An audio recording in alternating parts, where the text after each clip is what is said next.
John held a secure video teleconference to discuss the threat with officials from NCTC, CIA, DOD, FBI, TSA, CBP, NSA, DHS, and FAA. There's been a bomb threat on a cargo plane. Suspicious packages on board two UPS planes at Philadelphia's airport. One at Newark Liberty that have come in that they have isolated. Plane from Paris allegedly coming to the United States as well. Right now we have. Well, we want to thank the DHS for the overtime we're going to be getting. We're going to be out here with thousands of our agents tonight. We got the donuts coming in from the DHS. Department of Homeland Security. We want to thank the First Lady for the carrot sticks. We'll be taking them home for the wife and kids. But we're going to be covering the bomb threat here for the next 72 hours, right up to the election. Make sure that the world is safe for democracy here. Repeat that, Jay. Okay. Well, yeah, the donuts, the donuts are coming in pretty good. We got hundreds of guys going up and down the planes. Yeah, we do need the donuts. I mean, don't mock that. Exactly what authorities are dealing with. Now, it is true we don't know whether it's live or a dud yet, but we're going to look into it. There's hundreds of us waiting to get on that plane to check out the relativity of the threat. I mean, at first we were told it was a dud, but then, the president come out, and he said that it definitely was live, and we got to keep it going. So we got someone from DHS, CIA, FBI, DEA, LSMFT, every other agency we could possibly get down here because a very serious potential threat, and we don't want to leave the American people in limbo before the election. So as I say, we want to thank everyone for the donuts. We got the donuts. We got the coffee. We'll be out here all weekend making certain that you can go to the polling places, whatever.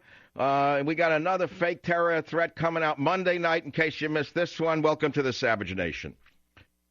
I don't know about you folks, but I don't take this too seriously. In fact, I suspect that the suspect packages are more suspect than the suspect packages. In fact, I think it's a fake terror alert. In fact, I don't believe a word of it. I think this is the mini October surprise that I've been warning you about for months now. Why? Well, Obama's ratings are in the gutter. He failed to even win his base over on the comedian show. When a 10th-rate comedian can make a mockery of the president, he needs an October surprise. So what's better than a terror alert?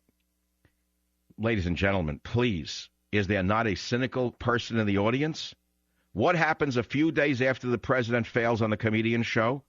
What happens right before Halloween? What happens on the cusp of the election? Mysterious packages with wires are found in airplanes around the nation. Packages containing, explosives. Packages sent from Yemen to synagogues in the United States. Just now, the geniuses in the intelligence agencies begin to suspect that a package from Yemen to a U.S. synagogue might be dangerous. Do they think the nice people of Yemen just wanted to send the American Jews a jar of gefilte fish? They think they were just trying to send them a gift with a package of homeland hummus from the old country? Let's get serious here. There are very serious questions that have to be answered. Why did this just happen to occur right before the election? Why has the bloviating media suddenly gone into overdrive with nonstop coverage about a non-event? Why would the media allow Dianne Blindstein, the Queen of Diamonds, to drone on and say nothing about the situation? Most importantly, is this the October surprise that we've feared from Obama for so long? I hope it is, because it's rather benign. When the president came out to address the situation today, he came out with his best basso profundo voice, and a very nice haircut, by the way, telling the people of America exactly what he had done to protect us from the terrorists. But what I'd like to know is this, Mr. Obama. Did someone in the White House perhaps say, hey, dude, if it worked for Bush, it could work for us? And, dude, please don't forget, these packages were sent to synagogues in Chicago. Was this a real terror threat? Or is the threat we face closer to home? Let's play some music. Play the number of agencies involved. That's the most important thing. I want you to listen to Robert Gibbs. Listen to this. Listen. John held a secure video teleconference to discuss the threat with officials from NCTC, CIA, DOD, FBI, TSA, CBP, NSA, DHS, and FAA. I cannot believe this. I want you to remember that the government media complex has been exposed and discredited over and over again in their complicity in working with a government to issue phony terror alerts designed to manipulate elections and frighten the public into obedience. You've accepted naked body scanners. You've accepted an increased police state. You've accepted one indignity after another. And tell me, do you feel safer than you did 10 years ago? The fact of the matter is, Obama was allegedly informed last night, and he decides to go ahead with a full security alert, even though the package in Britain turns out to be a dud. I think it's a political setup. I don't believe a word of it. Let's hope that it is, and let's move on. What do you think? 1-800-449. Well, it was a terror alert, according to everyone in the media. You know that, don't you? Oh, yeah. I turned it off after the circus started. It's not worth listening to. Did you see how many men and women from these intelligence agencies were seen getting off and on that plane parked on a tarmac, that cargo plane somewhere in Chicago or Newark? There were busloads of security agency officials going in and out of the airplane. It looked like a Disneyland tour of a mock terror alert. Exactly. And all I could see is my money floating. It almost looked like a training day for a terror alert with all of the novices going up and down the ladder of the airplane.